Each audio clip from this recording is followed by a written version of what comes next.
That's exactly what it applies. Go first. I'm going to be there before you get there. If I'm describing about love, about falling in love, when I'm saying my poem, I have to fall in love again. I have to put myself in that position all over again. I have to be there.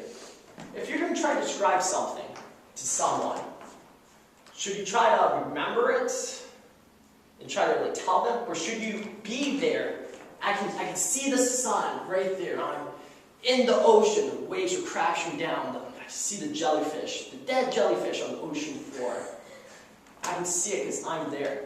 And it's so much easier to describe it when I'm there. It's so much easier for you to experience it when I'm already there showing you the way. So when you're saying your poem, be there. Feel it.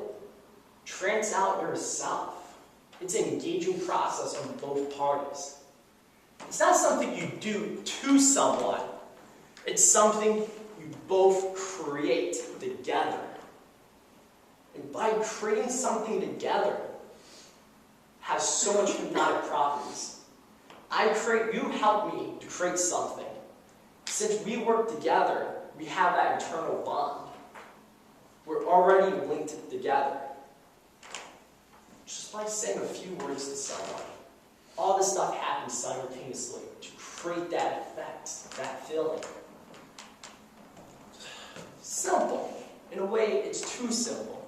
That's why a lot of people don't agree with what I have to say. When you're already there, squeeze and lean on your words. Squeezing the meaning out of something. I have something small compared to something large. I'm strong versus I'm weak. I'm tired, but now I'm awake. Squeeze those meanings out of them. If I want you to hear a loud sound, I want you to hear the loud sound. You need to get engaged. So make that effect for them. So you have a word. What does act that word out? Act that word out. How I said, make something small, something weak, something tired. You have to feel that word. You have to squeeze that meaning. And leaning. Same concept, but you just lean on it. I want you to hear something. Do you know what I'm talking about? Just prolong the word out a little bit so they can hear it, reverberate in their earlobes. So they can know to pay attention. Because he's leaning on something. He's telling me something. Squeezing and leaning. These are 3 things you need to remember when you deliver your message. And the most important thing, the last thing you need to know about delivering, is your tempo. What's the difference between me talking really fast and trying to get a message out there compared to me taking my time and adding a few pauses in? Now, when you watch your tempo, more people are going to hold on to your words. But since he's talking really fast, I'm not going to pay attention with him. It's just coming out. He's just throwing them up. I could care less what he's talking about. Now, taking my time. Since I'm taking my time, it gives you time to experience what I'm saying. It gives you time to understand what I'm saying. And when you do take your time, people are anxious to hear what's next. Stopping, pause. Your tempo, very hypnotic. So watch out for that. Watch for people who talk fast versus talk slow.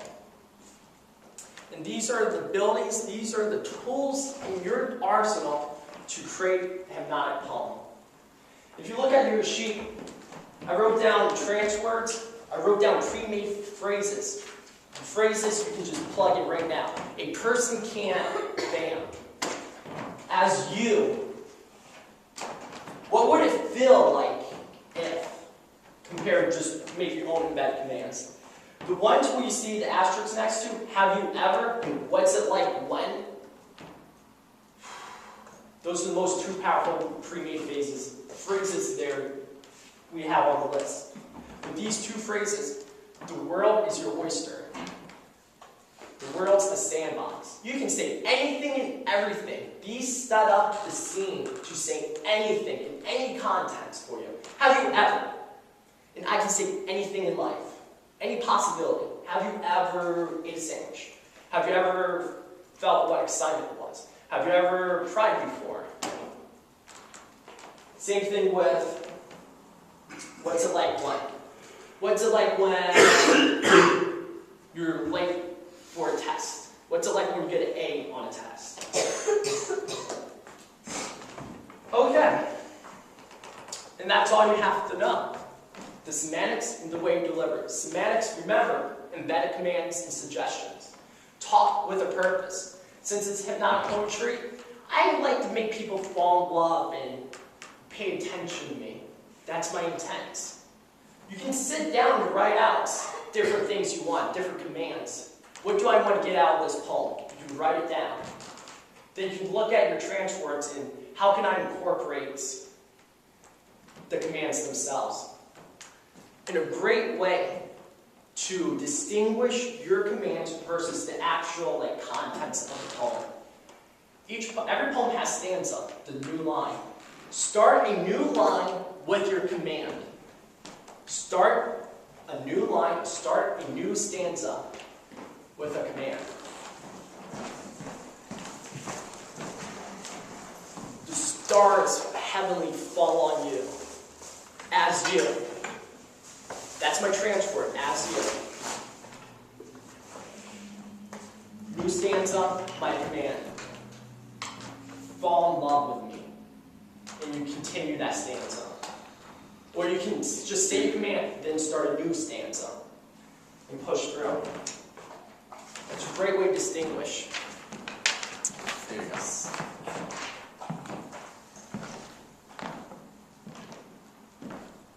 Like I said earlier, you can take these tools and abilities outside of hypnotic poetry. You can put it in any context, any frame you want. Anything. The world is your oyster. And these are just tools to help you get there.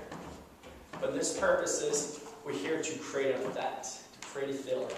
That's why hypnotic poetry is here, and this is why we're in context of it. And that's how we have it. So here we go. Here we go. Let's think of one.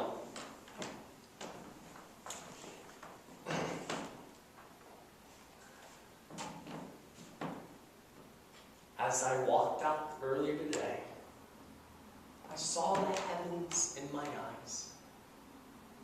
Now and again, I imagine you with me and me with you. Please remember to remember all that is good with you and with me, because I love you for all and more.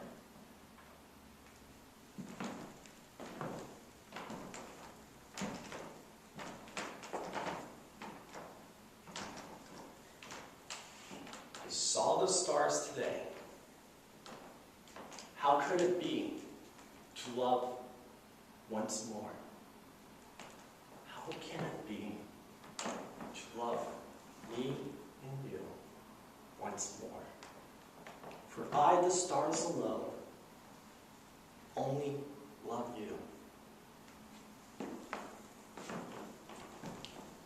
Do you see where this is forming?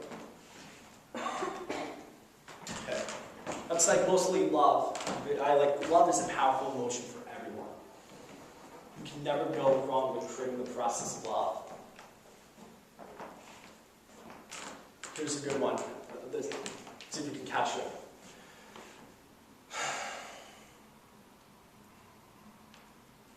I saw you there today, looking at me once more,